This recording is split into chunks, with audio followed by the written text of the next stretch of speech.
may ka ng puso lalo o kaya lalagyan na ka ng stainless. Ako may pero nung nakuryente ba kayo, saan kayo diniretso? Ospital agad? Oo, ako lang mag-isa nung time na yun. Magandang araw po sa inyong lahat mga amigo. Sa kabila po ng si Kuya Bedjon ay nagdadayariya, ayan, nandito po tayo sa may barangay San Roque, San Isidro, Nueva Ecija. Magandang araw po sa inyong lahat mga amigo. So meron po tayong pupuntahan at ipapaliwanag ko po sa inyo kung bakit tayo pupunta sa lugar na ito. Nandito po tayo sa may tirahan namin ni Kuya Bedjon. So for today's video ay dito na po kami titira. Ano ba kami ito? po ay mangangalakal. Bago na negosyo nyo? Kumusta? Bakit nagdadayariya? Alam mo ba sa pagdadayariya? Ah, Pangalakal ng ganito, mga maraming ang laki ng kita sa pangangalakal, sa totoo lang. So mga lakala tayo. Mamayang gabi. Gabi tayo mangangalakal. Pag nangalakal tayo, ang mahal daw ay yero.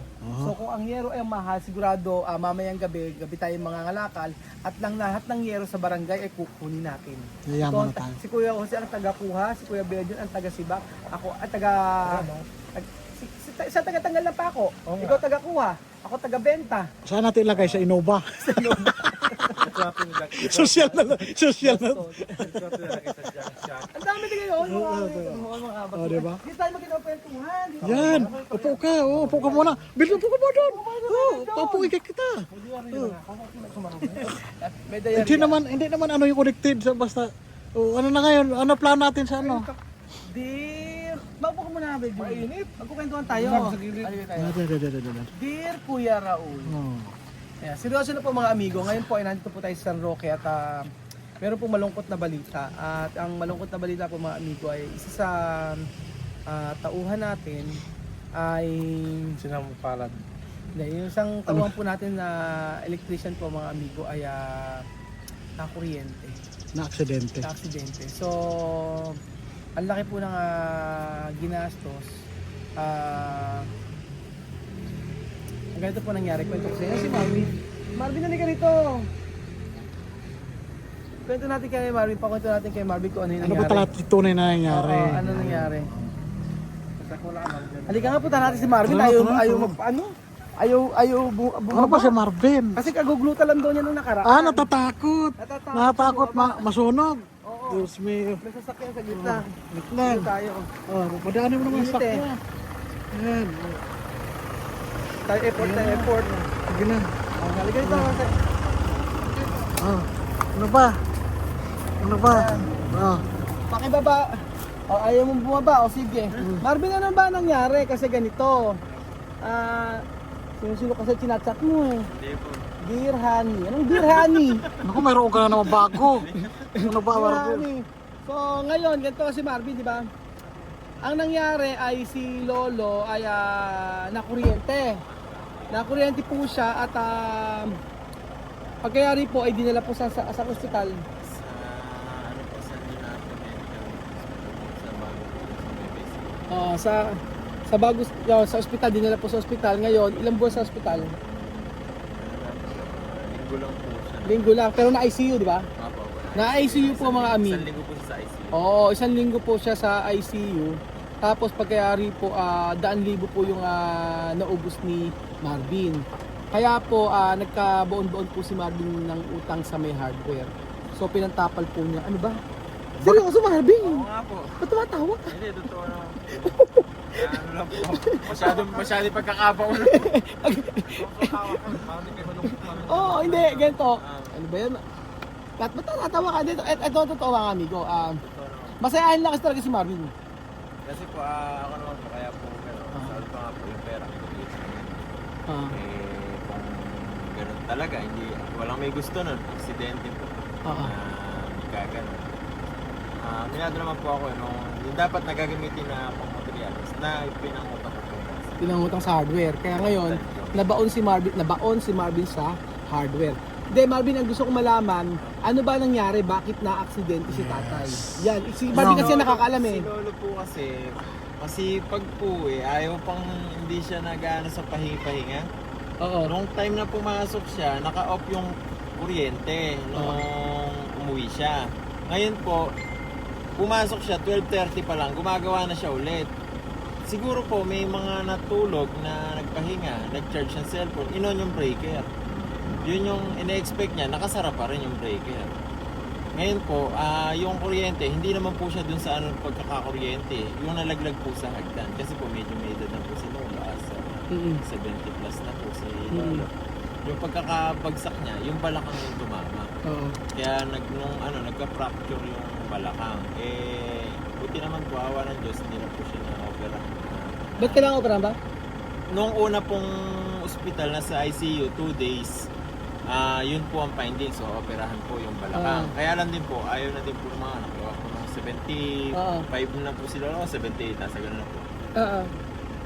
Buti, nung bago lumabas ng ICU, in-x-ray po ulit, hindi naman daw po nung time na naunang na-x-ray, namamagalan daw po, kaya po ganun yung findings. Findings niya. Po yung sa balakang niya. Kasi po asita siya na hagdan. Nag-ground lang po. Kumbaga, nabuwal siya sa hagdan na. Nabuwal daw sa hagdan. Po, kaya po. Tumatawag na. Tapos, yun nga po mga amigo. Siyempre, pwede din talo na. Let's go. Sige na, sige, yun na, okay na si Marvin. Kasi ayaw niya mainitan ni Marvin. Nagpagluta po kasi. So, ayan, nakita ko yung video, tara. Ang nangyari po mga amigo ay si Marvin po ay nakautang po ng malaki sa hardware, almost 160,000. So, ako naman po ay may puso at ayoko naman po na maging burden kay Marvin. Yung ayoko naman na si Marvin na magbabayad lahat ng 160,000 na yun. So, dahil po ayoko ng alam mo yun yung nangungontrata si Marvin tapos hindi siya kumita tapos may utang pang 160,000. So, ginawa ko po mga amigo ako na po ang magbabayad nun. So, para wala pong utang si Marvin at everyday po ay meron po siyang sasahurin. So, andito po tayo kila tatay para po kumustahin si tatay kung ano yung talagang nangyari. Ayan, kamusta? Ito, naka-recover. Naka-recover na.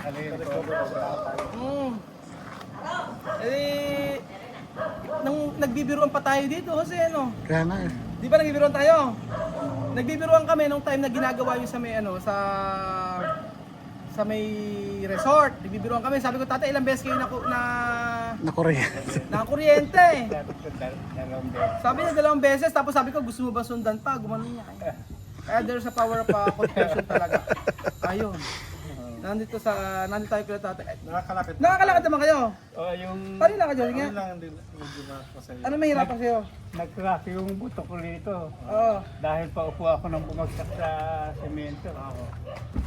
Na-paralyze rin ng 2 buwan dahil pag-crack din. Paralyzed. Oo. Awa na po, naka-recover ako. Nung nakaraan na mahigit 2 buwan na ngayon. Oo. Ito, naigagalaw ko na siya.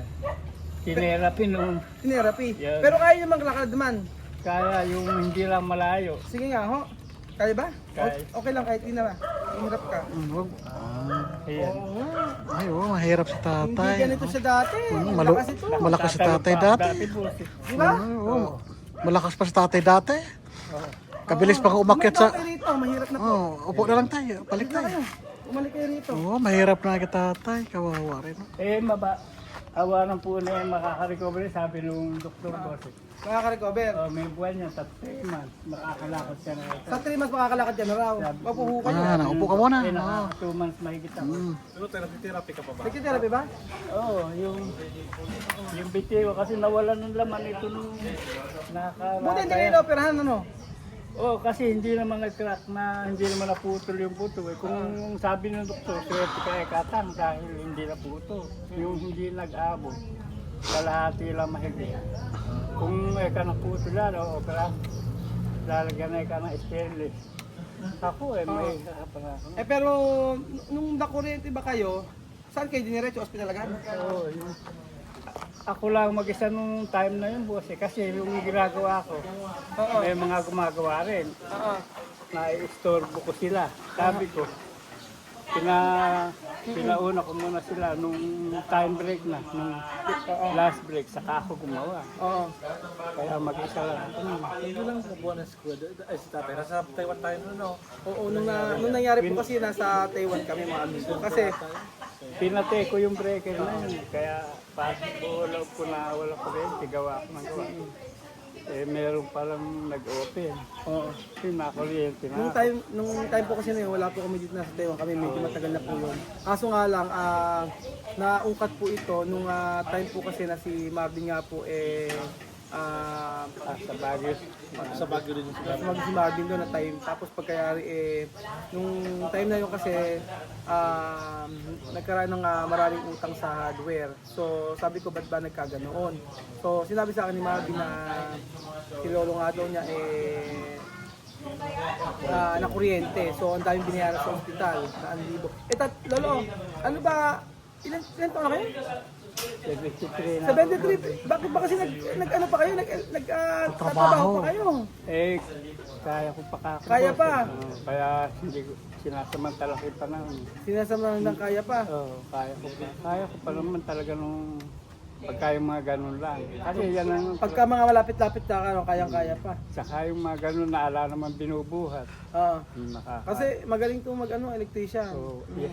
Kumbaga nagkataon talaga aksidente talaga na hindi niya alam na nakataas yung breaker kasi alam niya na nakababa yung breaker.